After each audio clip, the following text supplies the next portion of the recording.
There we go. Now I can hear. Great. How is everyone this morning? Very good. Excellent. Now, everyone able to connect? Good morning. Good morning. Excellent. Now, these are all familiar faces to me, although, Mike, I believe we haven't actually met one-on-one, have No. we? Well, it's an absolute pleasure to meet you, and it's wonderful to have you here. And Thank you. welcome everybody else. Now, I'm just waiting for Bridget to connect to her audio. So what's your motivation for being here this morning? I reckon that's a good question. Hey, Bridgie. Good morning. Who'd like to go first? Hey, Thee. Who'd like to go first? What's your motivation for being here this morning? Mine is to learn more and grow. Beautiful, Mike. To learn more and grow. Eden, what's your motivation for being here this morning? Oh, good morning, everyone. Good morning, Jen.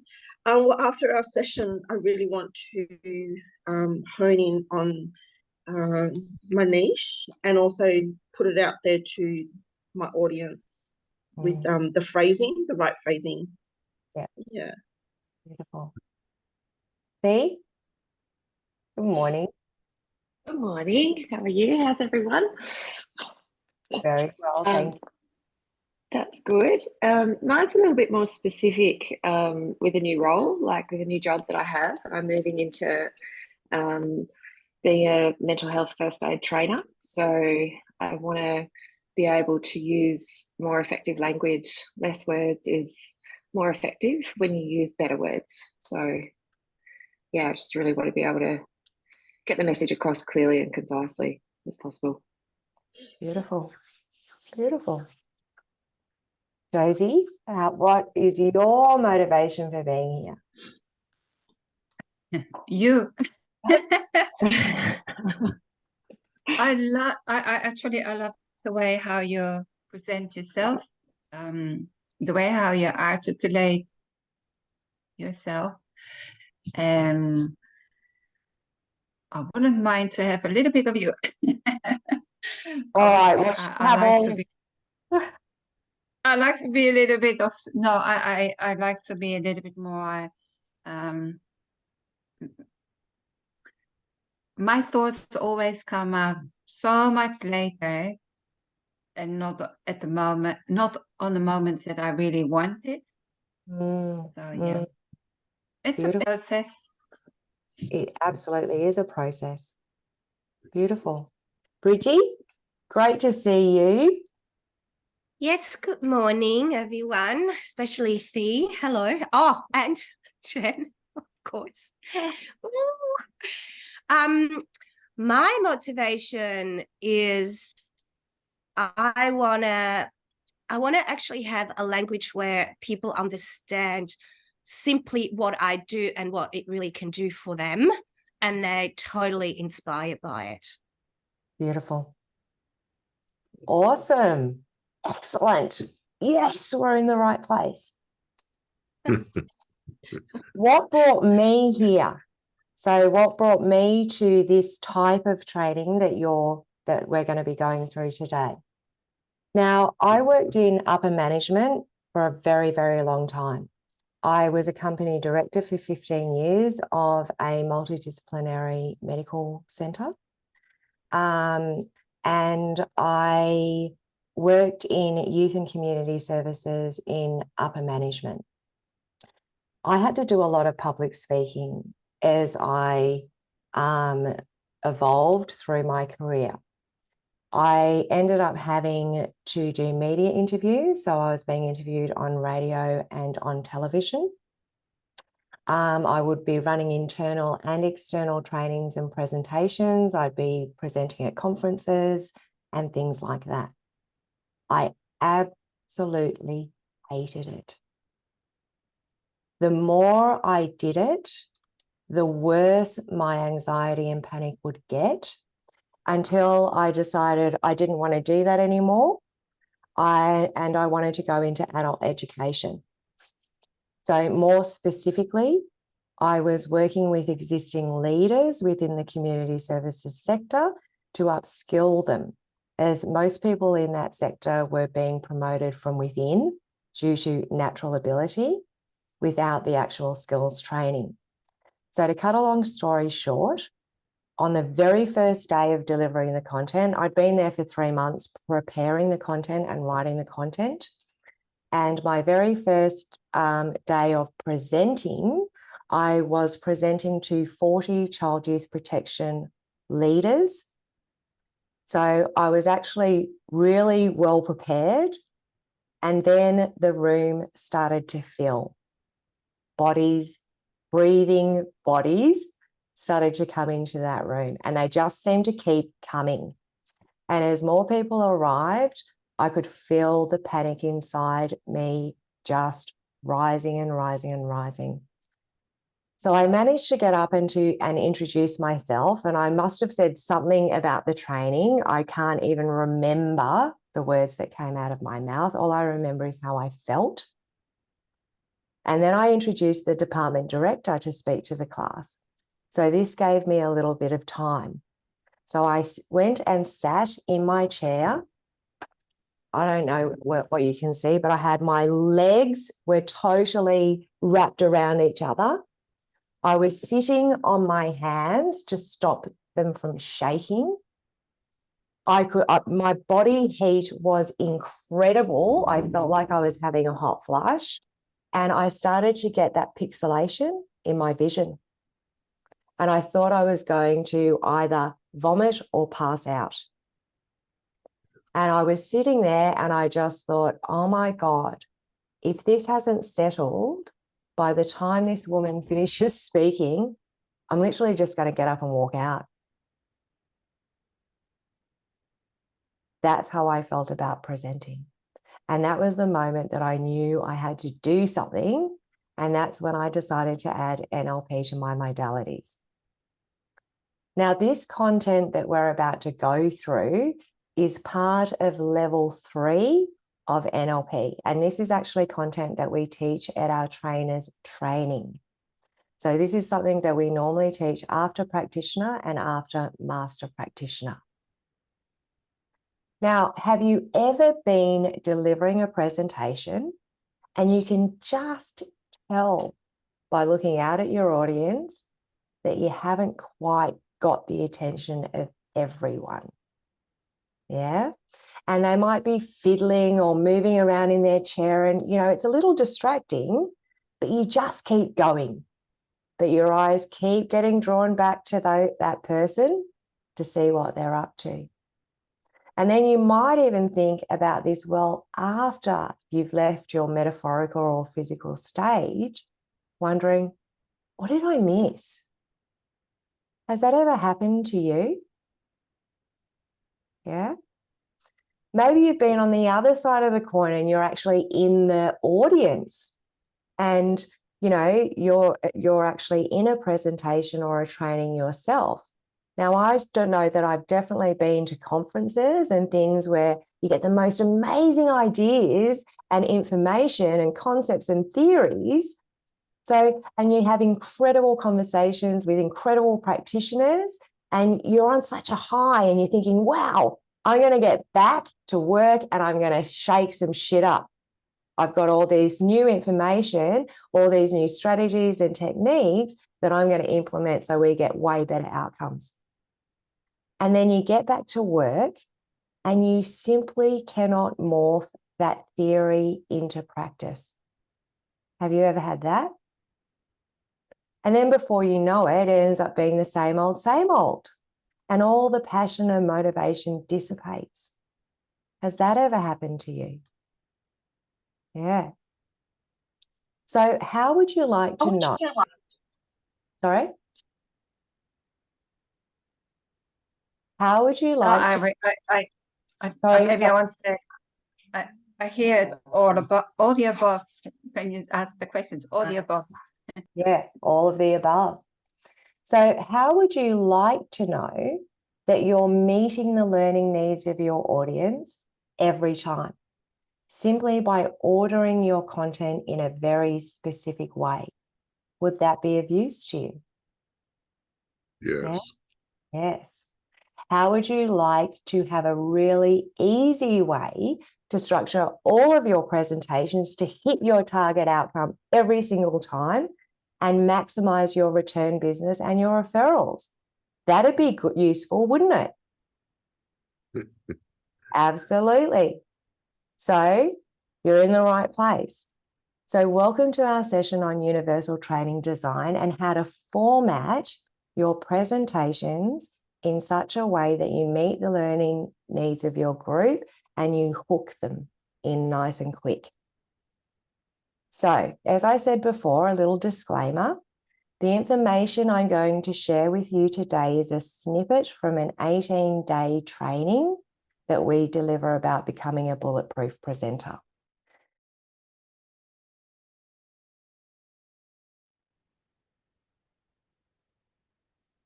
Okay, so there are 12 principles. Oh, look, feel free to take any screenshots if you want to. You're welcome to take screenshots of the slides that I share with you.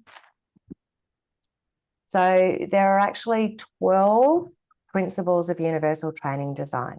The second one there on the slide is patterns, and that's what we're going to be looking at today. Now, these principles are further broken down into training elements, of which there are 30. So these are the 12 principles of training design. So chunking, patterns, beliefs and values, positive suggestive language, feedback is the most critical component. So the unconscious mind requires immediate feedback, whereas the conscious mind can cope with delayed feedback. Feedback must be immediate. Chunk it so the students succeed at every level. Visual rehearsal, positive internal dialogue, positive language, congruency, design small wins. While teaching, be a model of excellence. Giving you the content, that would be great. Thank you. So as I mentioned, these principles are then further broken down into training elements, of which there are 30. So I'll just go through them so you're aware of what they are. So the first is nested loops and open loops, which is to keep people's unconscious minds curious. Moment-to-moment structure of state using hypnotic language patterns and anchoring of those states. Content sequencing, content chunking, which is how we do stuff, anchoring, nonverbal demonstration of patterns. So we actually show people how to do the patterns beforehand whilst we're delivering the content, so that when we get to teach them, it's something that's familiar. How to change states, how to do the what, why of your content. And number 9 is the format system, which is what we're going to go through today. How to apply the materials that are covered, restructuring the student's model of the world during a Q&A section, linking each student's internal representation and their model of the world, the use of temporal language, a feeling of familiarity, backtracking, so further embedding and installing information by repeating it, using a KIV sequence and pacing. So this is considered one of the characteristics of charisma. So this is using kinesthetic, auditory and visual sequencing and pacing through the tone of your voice. Bonding, expressing emotions like speaking from the heart, fractionation, reframing, looking at parts and conflicts within parts, metaphors, angular postures, overt pattern demonstrations, having an expanded awareness, familiarity, humor, using positive presuppositions, using positive internal representations, which are stacked. So all of that together will give us the most effective presentation that we can get. Now, the purpose of doing all of those things the outcome that will give us is that we will be teaching the conscious and the unconscious mind congruently and at the same time. We will be installing behaviors and positive states, transforming beliefs, and integrating the material consciously and unconsciously. What we're going to be looking at. So the format system is based on the Myers-Briggs and the 4 elements as to how people learn. So we have what, why, how, and what if people. So I'll give you a brief overview. The story is a little bit longer, but just for a bit of background. There was a woman called Bernice McCarthy, and she was an exponent of the format system. So she took this model originally from a guy called David Kolb, which is K-O-L-B. So out of the knowledge that she gained and the work that she did as a result of David Kolb's work, she discovered that people learn in different ways. So there are 4 main ways people acquire information.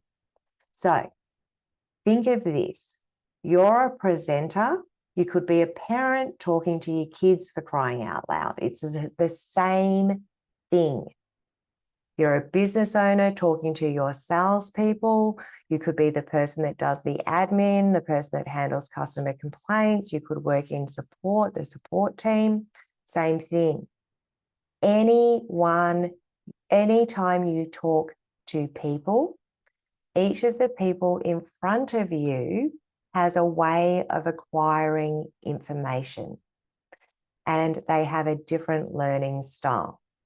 So in other words, some people learn only after having their question why answered, meaning I'm sitting here and you want to talk to me about something.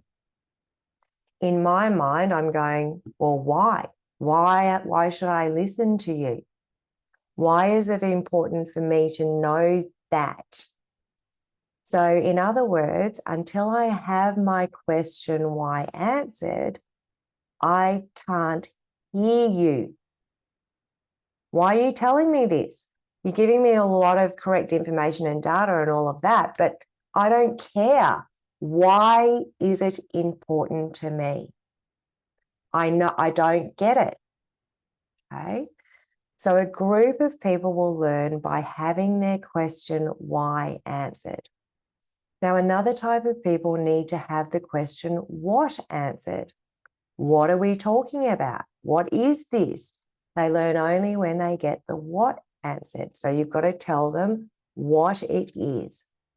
So what is it? You need to give them data, historical background, information by the pound if you have to, loads of information.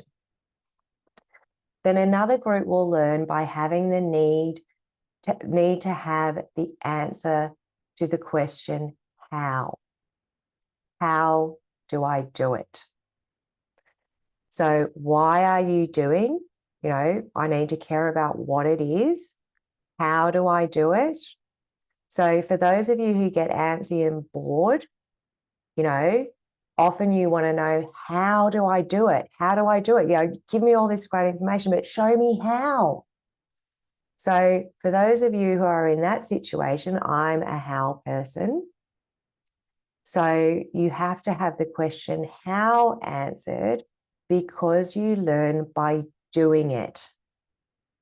So there's a 4th type of learner, and that learner only learns if they can contemplate, and not only contemplate, but discuss what would happen if.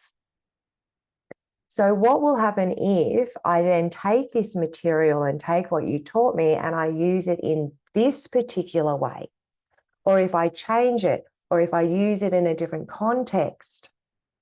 So these are the what if. What would happen if, and a judge, a perceiver, judges things over time, right? So what, how, why, and what if.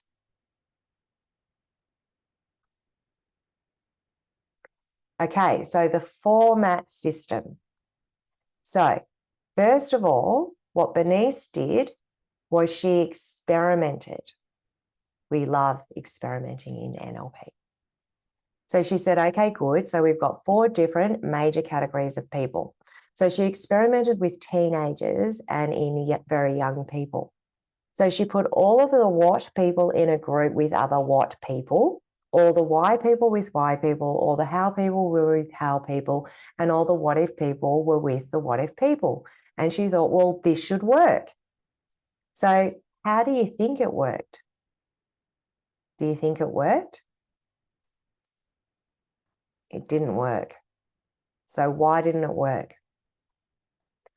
Because the why people got better at why, but they had no idea about the others. Same thing with the rest, the what people, the how people, and the what if people. So then she experimented in running it in a certain order. And this is the order that works best. So the first thing you begin with is the why people. Because if you don't give the why people the motivation to listen to you, the reasons for which they should listen to you, no matter how good your presentation is, they will never hear you. Because they're going to sit there and you will have been talking for 2 hours and they're sitting there going, I still don't understand why I'm listening to this. So 35% of people are why people. Now, I know it's a big prediction. That is more than 1/3 of the people. So if you miss the why, then you've lost 35% of your audience straight up. So you always begin with why. These people need reasons and they need relevance. So I don't care that you tell them that values is the most important thing in life, because you absolutely would be correct. But why do I need to listen to it? Is what they need to have answered, in that particular section that you're teaching. Because if you don't create the motivation, then they will not hear you. So the next is the second one in order. So you begin with why. Where am I? So now I'm in the information section. So I'm actually in the what section. So this is the specific information, the data. So I'm giving you the information because we're in the what section. So I'm telling you what it is. 22% of the people need this information. The what people love information. Tell me about this, then tell me about that. And what is that? What's the other one? So 22%, this is the typical education model that we experience in schools. What now? So next is how. How does it work? So there's very, very little how in school. So we've got a chemistry lab, you might have a language lab, but that's pretty much all of the how that you're going to get. So there's not much how in our current education system, although 18% of people need to have the question how. They need, in other words, they need to do it. They need to learn how to do it. If they don't learn how to do it, they will never learn. They can't. It's not the way they operate. So they need to try it out. So create opportunities to let them do it. Then finally, we have the what if people. So what if people need to express what they have learned? Because by expressing it and by asking questions and telling you what they have discovered, they are in fact teaching themselves. Or they'll ask questions, they'll realize they've learnt it. Otherwise, they need confirmation that they have learnt it. Now, in this way, that's 25% of people. So if we look at the upper quadrants, we've got 35% in the why, and then we've got 25% in the what if. That's 60% of people. So the way information is presented today, it's all pretty much what. So we have 60% of the people in our audience, or in our, 60% of our classrooms are full of disenfranchised kids, teenagers, young adults, or adults, it doesn't matter. They're disenfranchised. So they cannot learn easily because the presenter doesn't know how to go around in order in the format system. So in the why section, you as the trainer or the presenter, you interact, you motivate, you give reasons and relevance. Yeah. In the what section, it's just typical teaching. You put in all of the information. So this is the section where your students are taking notes. Then in the how section, it's the exercise time, or it's coaching, or you're facilitating and they do it. And then they get feedback. So that's a reaction that comes as a result of the previous section, which is the how section. Reaction being, I'm doing it now. That's my reaction to what you taught me. And finally, in the what if section, it's again another interaction, but this time it's not for the purpose of motivating. This time it's for the purpose of evaluating. Because in the questions, you, the trainer, also figure out if the results that you wanted in the exercise are achieved or not. So you can predict, you can reframe, you can take care of the issues not attended to or the problems that your students encountered during the how. So from your perspective, you're interacting again. So that's the what section. So what comes next?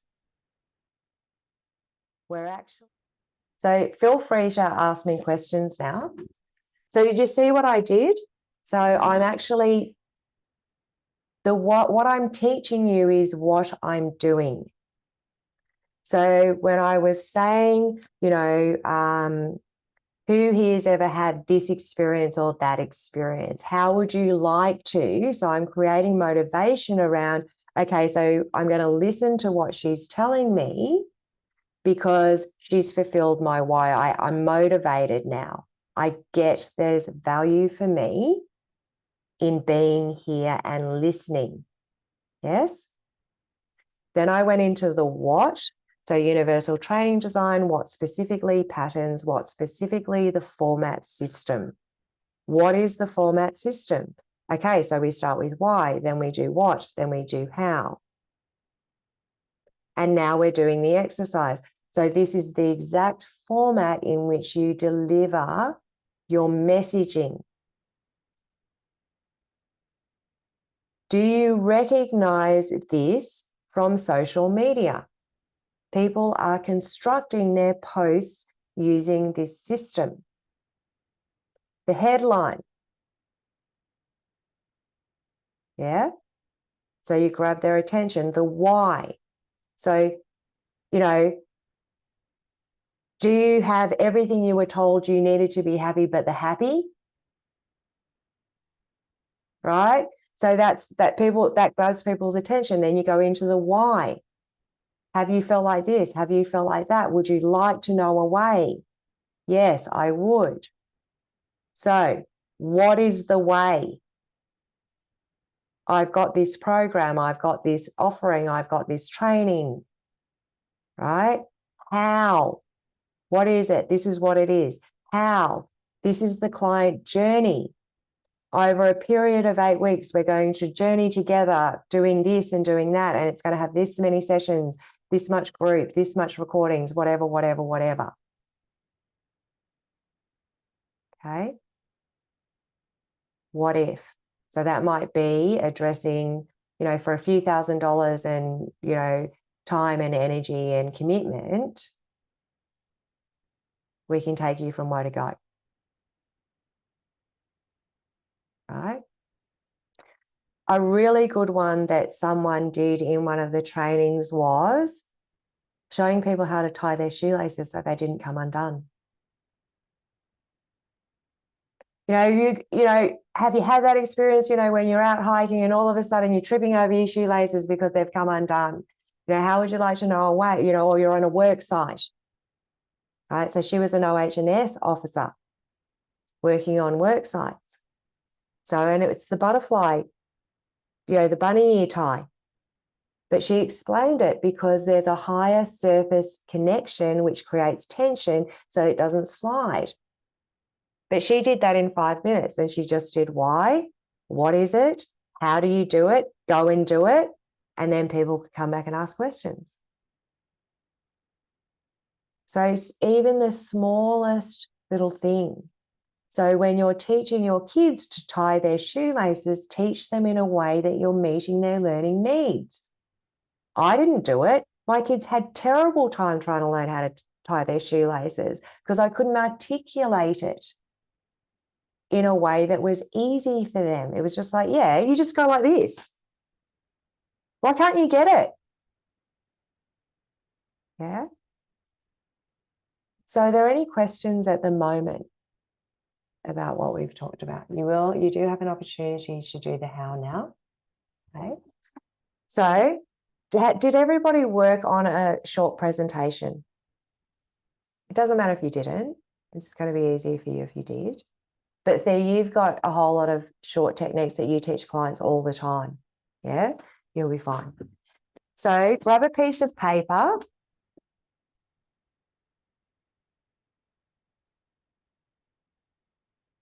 Oh, that doesn't look very good, does it? It's not.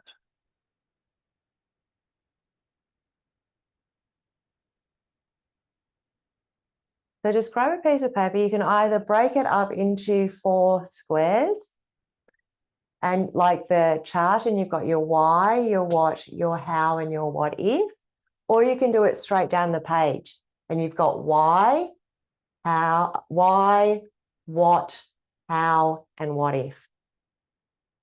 So whatever works best for you.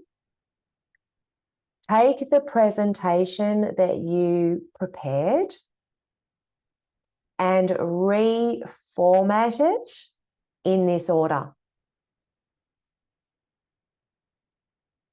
Or take whatever it is, but take something you know how to do well. Yeah, because you're the expert. You're teaching something that you're an expert in.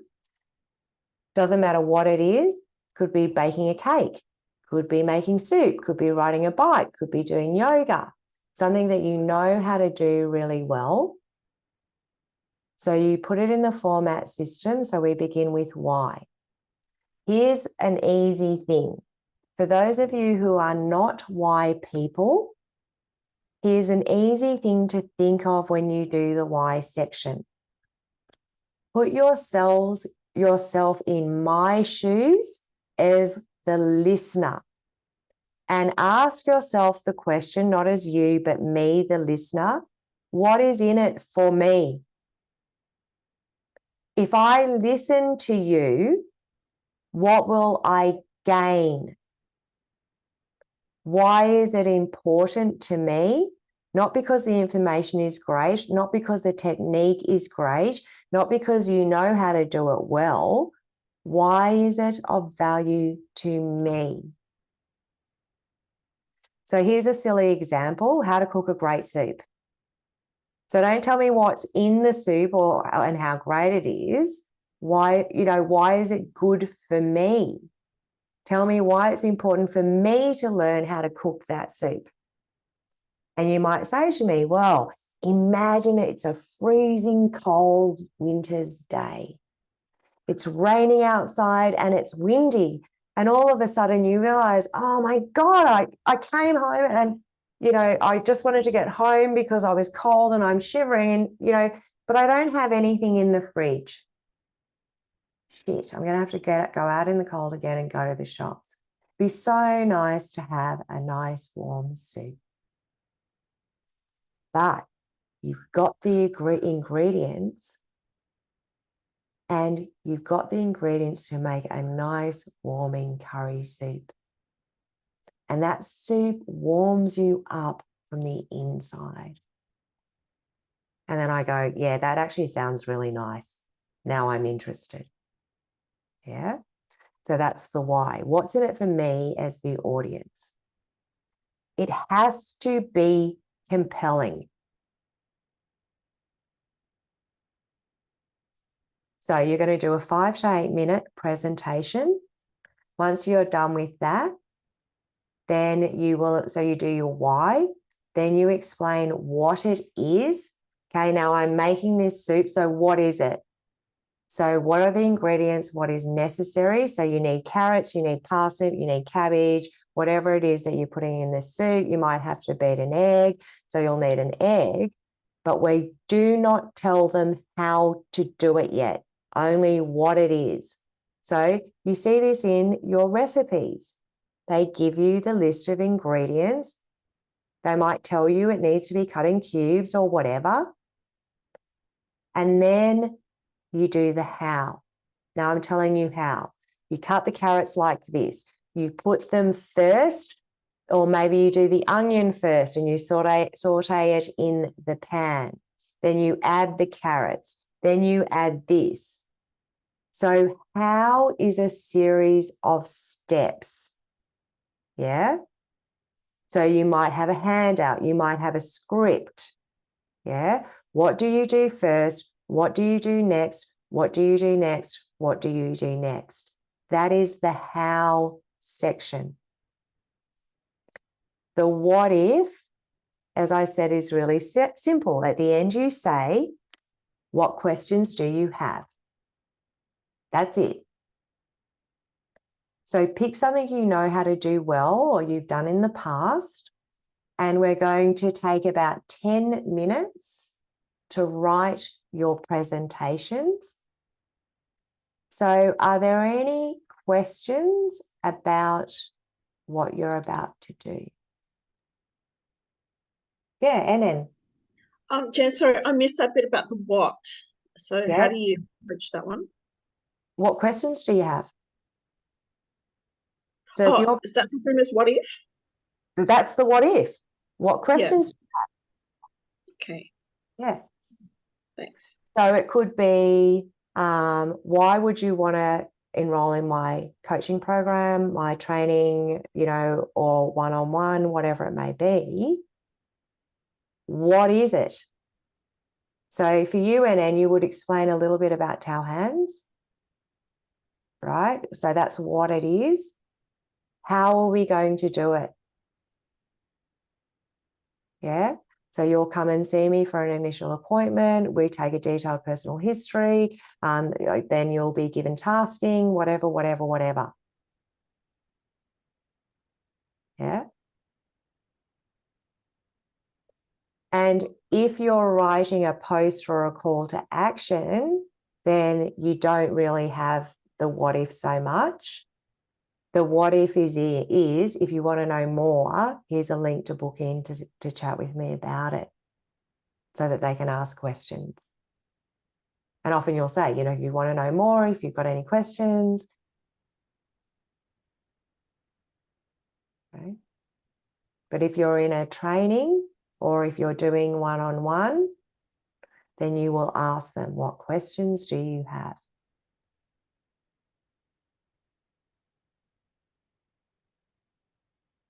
Does anybody else have any other questions? Cool. Okay, well, I might put a little bit of background music on for you then.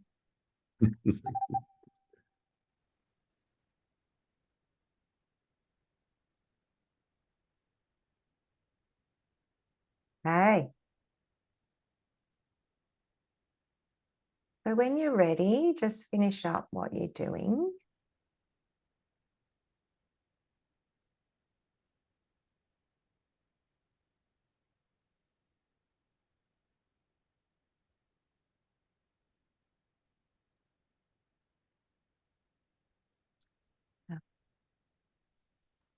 I'm just trying to find a track.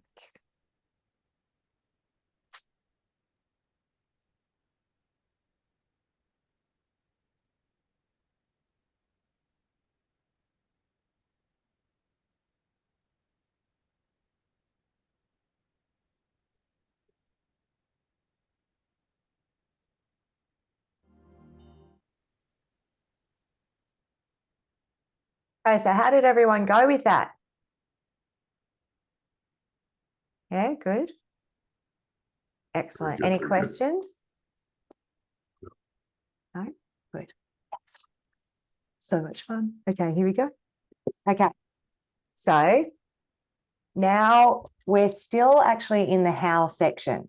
In case you're wondering, we're still in the how section. So we're going to do the practical application of what we've done so far. So you've written a presentation. That's the first part. Now we need to do it because there's no replacement for what? Taking action, right? So here comes the taking action part. So we're going to do the exercise. So wherever you are right now, it doesn't matter. I'd like you to focus on the wall in front of you, just above eye level. I want you to find a spot to focus on.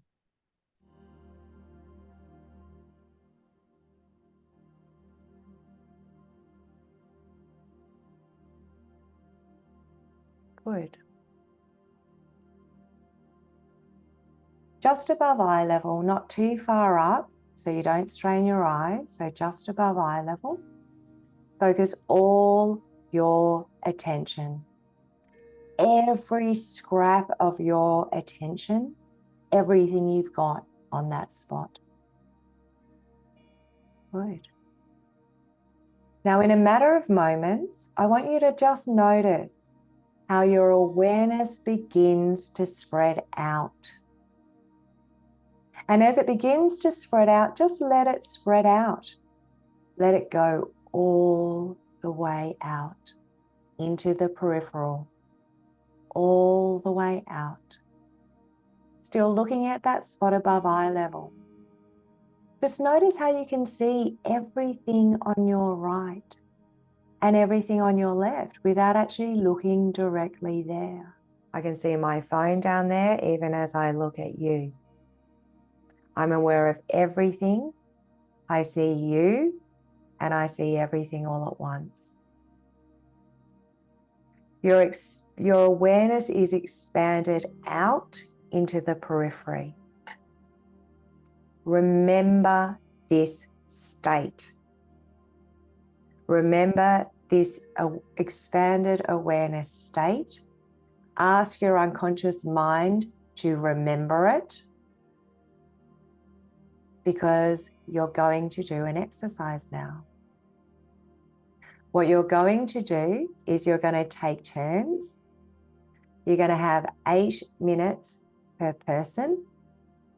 And what you're going to do is you're going to present in front of your group, and we're going to do this as one group. So exactly as we did right now, you're going to look at a spot on the wall above eye level. Now you know how to do it. So it'll happen rather quickly. You're going to begin by focusing all of your attention on that spot on the wall above eye level. Then you're going to expand the awareness into incorporating everybody in your group at the same time. Then you'll lower your eyes. You can look at people individually if you want to, but the key element is to maintain that expanded awareness, because that connects you and you're aware of everybody and everything in your group simultaneously, even if you're not looking directly at them. Okay? That is what we call the learning state. It's an enormously useful skill. Anytime you talk to anybody, either as an individual or as a group, it will absolutely let you off the hook in terms of nervousness. You cannot maintain a negative state in consciousness when you are in peripheral vision. So if you want to get rid of stage fright, get rid of presentation nervousness, be in peripheral vision. Okay? So we're going to take 8 minutes each to do the presentation. And what we're going to do is I'm going to set a timer that will go off at 6 minutes. So I'll have the one up on the screen. so that you know you have 2 minutes to wind up. At the end, when you have finished, I will ask someone in the group to provide feedback. What I would like you to do is I would like you to tell your presenter what you enjoyed the most, what they did best, and what was the main point that you enjoyed the most. Okay. Now, when you do that, when you're part of the group and you do that, there'll be lots of things for you to be focusing on that you will enjoy, but try and put it in 30 seconds. So in your mind, organize what you're going to say. What did you enjoy the most? What's the best thing that they did? Maybe about their presence, could be their tone of voice or a key element that you enjoyed that motivated you. Okay.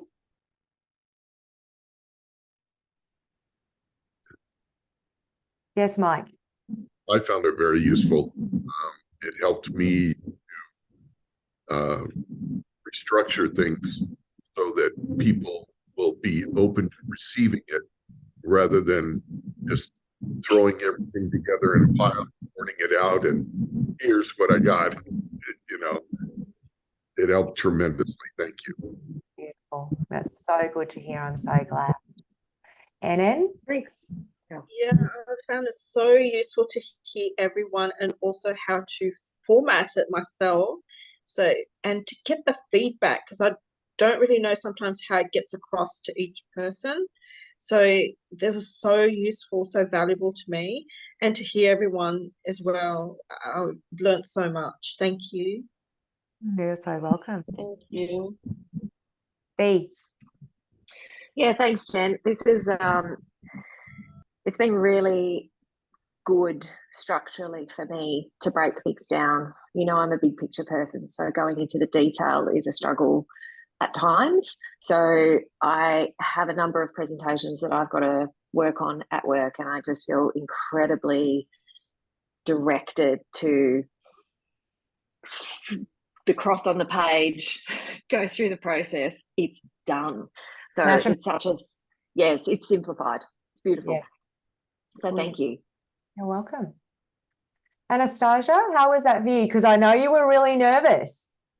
How was it for you now that you've done the presentation with those nerves and received the feedback that you've got? Now, actually, I feel like, oh, wow. Okay, so I did the right thing, because I was so nervous. I was like, oh my God, I don't know whether this thing is, because looking at it and hearing everybody else presenting their own, I was like, okay, nah. I was not certain, but I'm glad I did. Yeah. So do you feel more confident now around being able to structure, your communication in that way? Yes, I do. Thank you very much. Beautiful. I do. Good. Mm. Josie? I'm really grateful that I joined. And it was very useful to listen to others, and especially the feedback. Mm. I really have to practice structure, because I'm not a structured person. Possibly I have to tell myself and do a balance on, I love structure. Structure and me doesn't go well together. But maybe in the future it does. It can be, I just love this structure for this purpose. Mm. Yeah. It doesn't. Sure. Yeah, sure. I get it. Yes. So, but no, I'm very grateful, and I'm very thankful to you. Definitely, like from the bottom of my heart, and to the others for sharing their vulnerability, so thank you. Thank you. Excellent. Now, I will give you another little quick tip around formatting. When I format, I start in the how section, because the how is the process. Yeah, so the process is the process. The process isn't going to change. So I do my how section first, which is the process. Then from that, anything that I talk about in the how section, I make sure I have defined in the what section.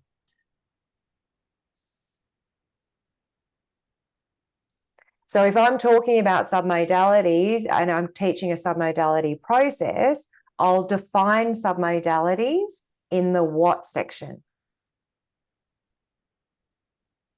So I use the how process to help me structure my presentation. Because the how section is set, it's fixed, it's not fluid. Yeah, so I find it easier for me because I'm a how person. So I start in the how section and then I break it off from there. Yeah. Now, as I was saying at the start of the session, so my very first time teaching, I was sitting there and I was sweating and my vision was going blurry and I thought I was going to vomit. And I was sitting on my hands and I was thinking, if this hasn't passed by the time this woman starts speaking, I'm just going to walk out. And in actual fact, I had decided that if I walked out, I wasn't even going to the main teacher's room. I was literally walking out of the building and getting in my car and fucking off, never to be seen again, with the shame. Yeah. Anyway, by the time she finished speaking, I could see better. So I didn't have the black and white pixels in my eyes anymore, but I could still feel the body heat. And my palms were so clammy and I was sweating under my clothes. And I stood up and I started talking. And what I discovered was, as soon as I got into the content, and it wasn't about what they thought of me anymore as a human, I was okay. It still didn't prevent me from every time I taught having that anxiety. So I did go on to do my NLP and my trainer's training and all of that kind of stuff to be a bulletproof presenter. But I actually quit my executive position.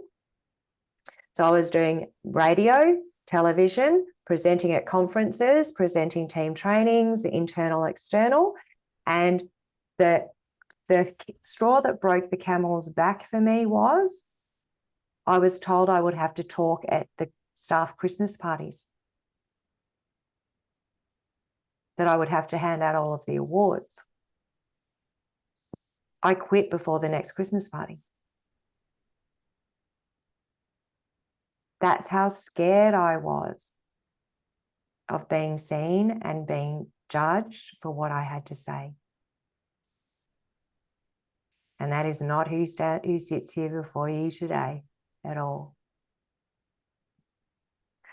So thank you so much for joining me and for allowing me to go over. I'm super, super glad and honoured that you would spend this time with me in your busy days. I'm honoured that you have gotten value out of this experience. I will send each of you probably about a 60-second feedback form, which is for me to ensure that we're continuously improving and we're continuously developing things that are of value to you. So thank you. Wherever you are, have the most glorious day, evening, whatever it is. And I really, really look forward to seeing you all soon and continuing to support you in your. Thank you very much. Thank you. Thank you. Bye. Thanks, Jen. I'll See see you everyone. soon. Thanks, Bye. everyone. Thank you. Thank you.